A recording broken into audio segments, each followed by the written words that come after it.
And Indiana has done it. Their first ever Commissioner's Cup championship, knocking off the Minnesota Lynx. This is Howard setting up McDonald, knocking down the tray. Finds it cutting McDonald, easy deuce. You won't believe what the Indiana Fever just accomplished. Down their biggest star, Caitlin Clark, abandoned by a veteran player, Aliyah Boston, and facing the most dominant team in the WNBA, they were set up to fail spectacularly. The Minnesota Lynx and MVP frontrunner Napheesa Collier were supposed to cruise to the Commissioner's Cup title. Instead, the Fever delivered a masterclass in heart and determination. Kelsey Mitchell, Aliyah Boston, and Natasha Howard led a performance that left everyone speechless. What happened in that game will change how you see this Fever team forever. And what Caitlin Clark said after the game? 6 words that perfectly captured why this win means everything. If you support the Fever, comment, "I've got the Fever. Let's go."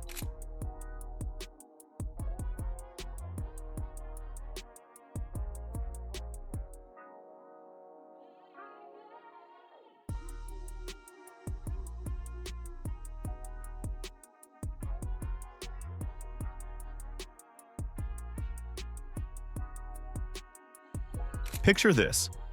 The Indiana Fever walking into the Target Center for their first ever Commissioner's Cup final with their roster falling apart at the seams. Caitlin Clark, their superstar sophomore who had been carrying this team all season, was sitting on the bench for the 3rd straight game with a groin injury that just wouldn't heal. This wasn't just any player missing. This was their leading scorer, their assist machine, the reason fans packed arenas across the country. With Caitlin and her status, just how did she look? How did she feel today during shoot-around? And is she making progress and getting closer to playing? She's making progress. You know, I think, again, top of mind, I think I told you this afternoon, is just long-term. You know, making sure that we don't have any setbacks. You know, making progress and feeling good are 2 different things. And we want to make sure that she feels good. We want to make sure that she's confident. We want to make sure that we're not putting her in a position to have any setbacks. And that's the priority right now. But that's not all the Fever were dealing with.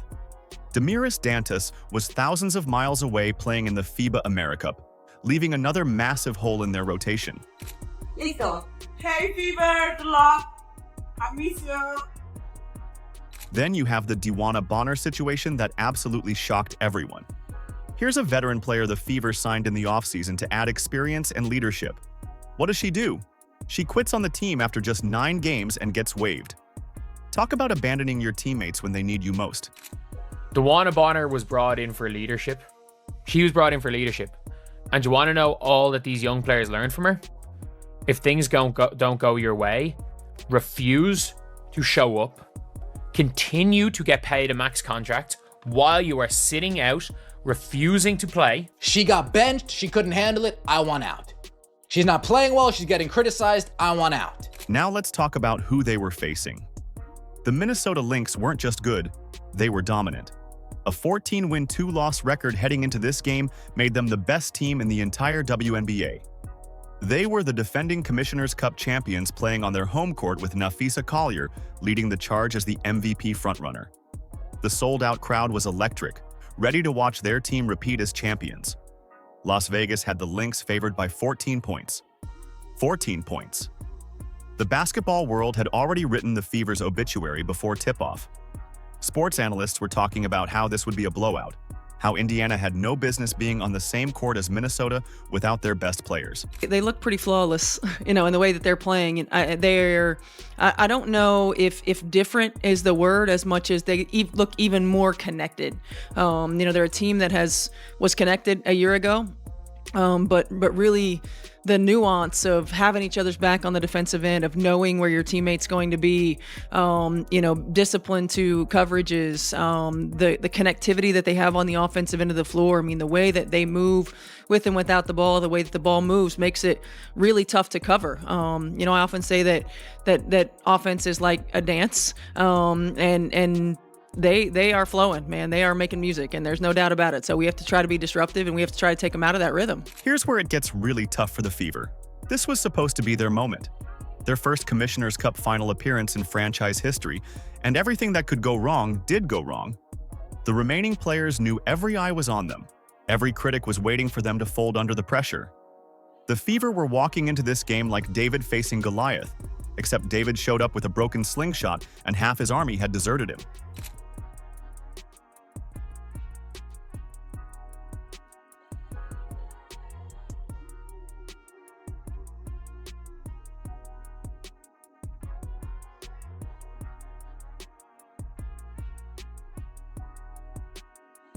Here's where it gets really ugly.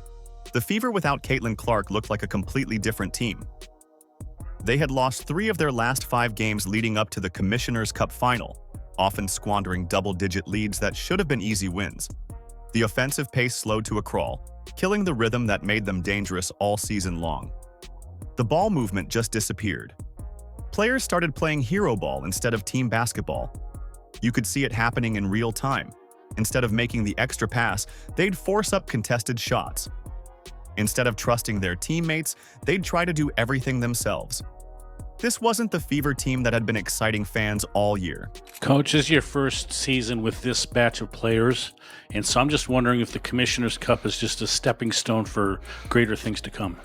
Well, I hope so. But at the same time, we want to take care of business now, right? We want to win a cup. So we're not looking at it necessarily as a stepping stone. We're looking at it as an opportunity to win. And then we're looking at it, as coaches, as an opportunity to continue to stack days. We haven't had a lot of consistency in our lineup. And so we haven't really built that camaraderie and connectedness that we need in order for us to be successful. But we can take another step towards growth, another step towards consistency on the floor, in execution, in energy level. We're playing the best team in the league right now, and we've got to come out and we got to play our A game. Let's talk about Aliyah Boston.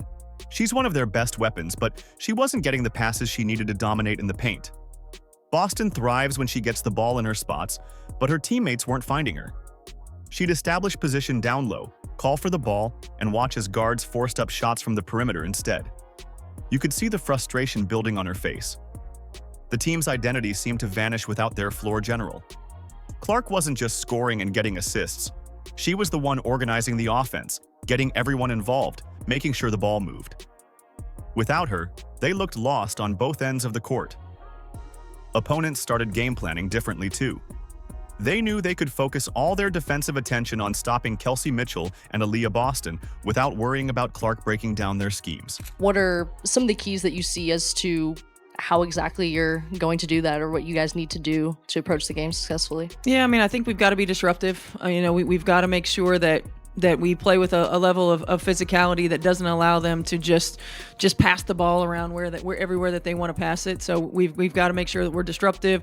We got to make sure that we're elite at our on-ball screen defense. This is a team that reads really well, that moves really well. We got to be elite at the point of attack on on-ball screen defense.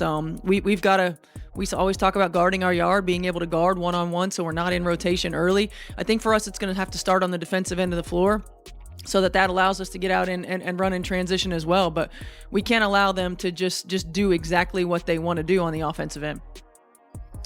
Anyone else? Coach, thank you. Thank you. This Commissioner's Cup game became the moment of truth for the entire roster. Could they figure out how to play winning basketball without their best player? Could they rediscover the ball movement and team chemistry that made them special? This struggle made what happened next even more incredible. Head coach Stephanie White has a motto. She says, "Pressure is a privilege." You came into the former champion's house and took them down on their home floor. How does it feel to bring Indiana their first championship? It feels great. We knew that we had to come in here with energy. We know that they're a great team and they were going to go on runs. And so for us, it was about containing those runs and then going on our own. What happened next will give you chills. The Indiana Fever decided to write their own story. From the opening tip, you could see something different in their eyes. This wasn't the same team that had been struggling without Clark. They came out firing on all cylinders, making sure they win one for their injured superstar. What gave you the confidence to come in here and take down this team on their home floor? We knew we were capable. God has equipped us. And so for us, about coming in here and doing what we know what to do. I think the entire game, coach just continued to instill that confidence, continue to tell us take it one possession at a time, and we did that. The game plan was obviously to wall off the paint against you and Tosh, but both of you guys finished with double-doubles. How did you guys get freed up? And for you especially, how'd you get going late in this game? I mean, it started with Tosh. Tosh, that entire first half and even that entire game, just really took it to them, made them have to guard. And so with her attacking from different angles, they had to space out a little bit. And that fourth quarter, I was able to score. And finally, Aliyah, what are you going to do with your prize money?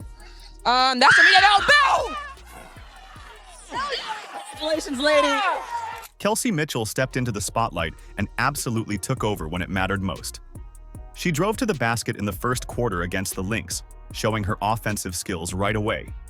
Mitchell worked hard to get open from beyond the arc, shooting an incredible 41% from three-point range. Her ability to quickly get shots off became a weapon the Lynx couldn't stop. She wasn't forcing anything, just playing her game at the highest level. Corrals it. Out to Cunningham in the corner. Got the three. Indiana on top. But here's where it gets really exciting. Aliyah Boston finally got the ball in her spots and dominated like everyone knew she could. She finished with a massive double-double, 12 points, 11 rebounds, and 6 assists. Boston matched up against all-star Napheesa Collier and held her own. You could see the confidence building with every possession. After the game, Boston showed her leadership, saying, "Everyone is important. I think everyone really played their role. We really handled that fourth quarter." Natasha Howard delivered an MVP-level performance that caught everyone off guard and changed the entire game. Howard earned Commissioner's Cup MVP honors with 16 points, 12 rebounds, 4 assists, and 2 steals. Howard finds a cutting McDonald, easy deuce. Beautiful read by Natasha Howard. And Ari McDonald, that opened up the three-point shot. Howard to steal. Open floor in front of her. Got the lay. Indiana battling. This crowd is quiet.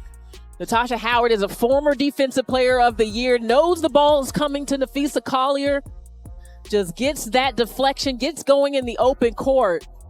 And it is all Indiana in terms of the momentum in this game right now. This building is quiet. She went 8 for 8 from the free throw line, showing ice in her veins under pressure. Howard's defensive intensity was key. She guarded Napheesa Collier and limited her to tough shots while forcing 5 turnovers. Her performance was absolutely dominant when the Fever needed it most. It was a team effort tonight, but with 16 points, 12 rebounds, and 4 assists, your MVP is Natasha Howard.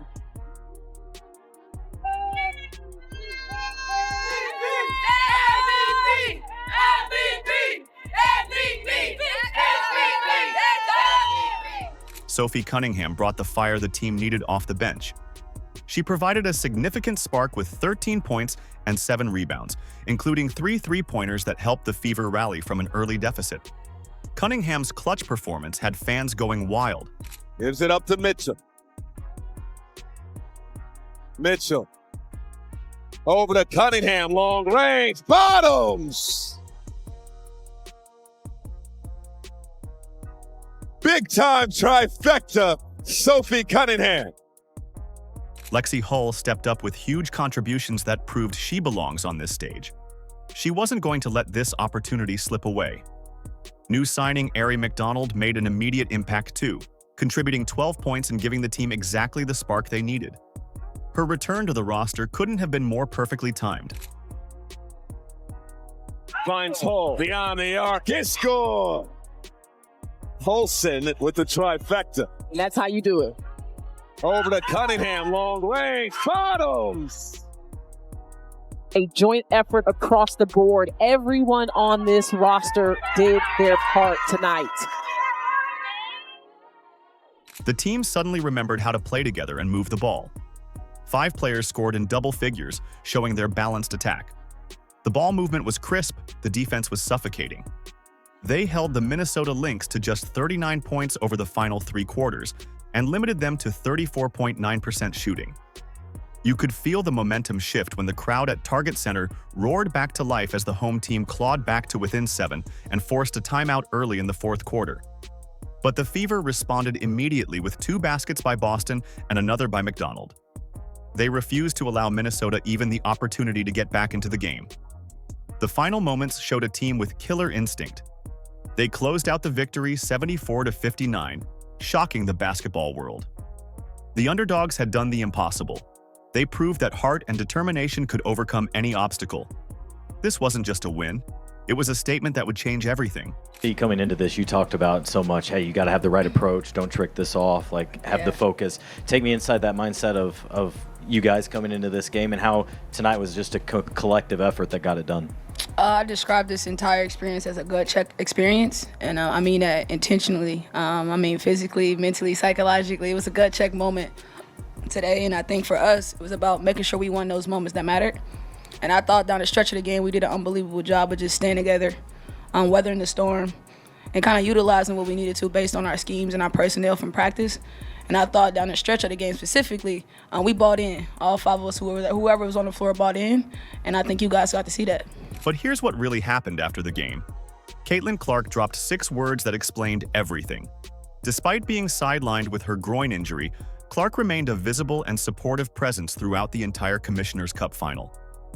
She was on the sidelines cheering on her teammates, offering advice, and staying completely engaged with every possession. The WNBA's social media account showed her focused demeanor, proving her dedication to the team's success even while unable to play. Everyone wanted to hear what Clark would say about this incredible upset victory. The anticipation was building as cameras followed the team into the locker room for their celebration. What came next was pure gold. Guys, I just know everybody in the league is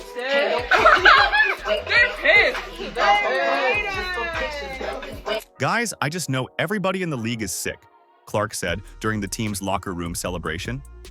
That's right, she said. Everybody in the league is sick.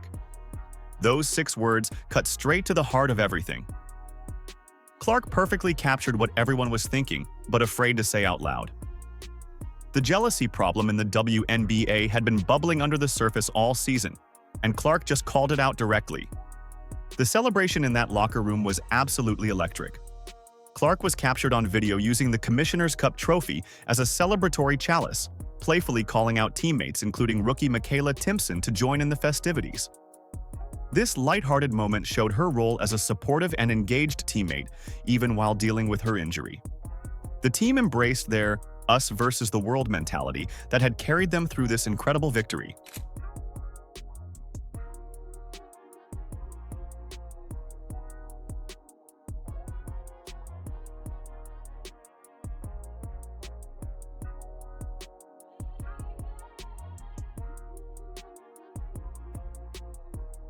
This win proved they could succeed even when everyone wanted them to fail.